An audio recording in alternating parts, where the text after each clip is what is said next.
貌就是不怒则威。很多人都跟我们说，他们看到阿公就要远远的闪开来。事实上，我的阿公他是心肠很好的人，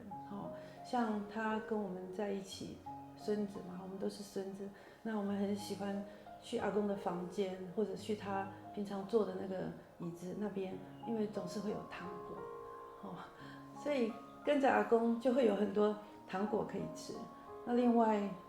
他也很喜欢跟我们开玩笑。那对我们来说，他就是一个慈祥的阿公。那像我们考试如果考得比较好，考上大学的时候，他就请我去吃西餐，这是很难忘的回忆。阿公他对朋友还有员工都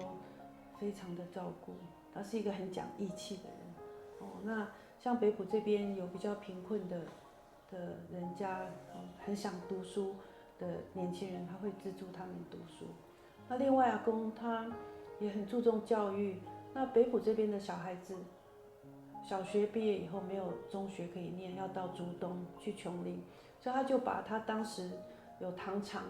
旁边种糖的那个甘蔗田拿来做了北埔中学，还捐了盖学校的这些木头，很好的木头。那另外在狮山就是藤品峨眉乡那边也捐了一个狮山国小。所以我们最近因为洋楼买回来，很多人会进来嘛，有曾经遇到过一些客人说，很感谢阿公那时候捐的这个狮山国小，要不然那个地方没有学校，要到峨眉去很远。那我们回来也听了很多阿公的故事，包括说有一位刚上任的校长，上任的时候发现说，阿公捐的这个学校可是没有过户，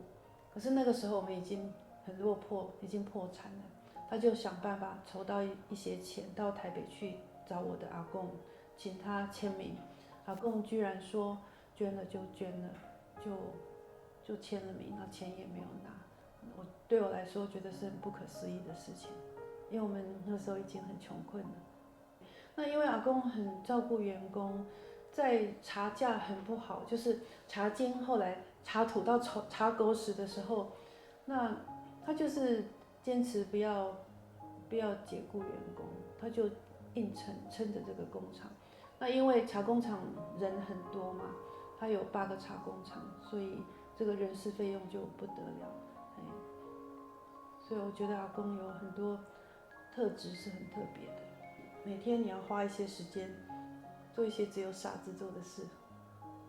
那一生以后留下来的不是你得到的东西，而是你给予的东西。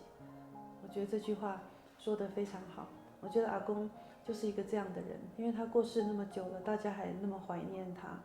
那像我们公司永光会，在我祖父过世，没有多久就他们自动员工组了一个永光公司联谊会。那每一年见面，跟我父亲见面2次，一次去员工旅游，一次是在北埔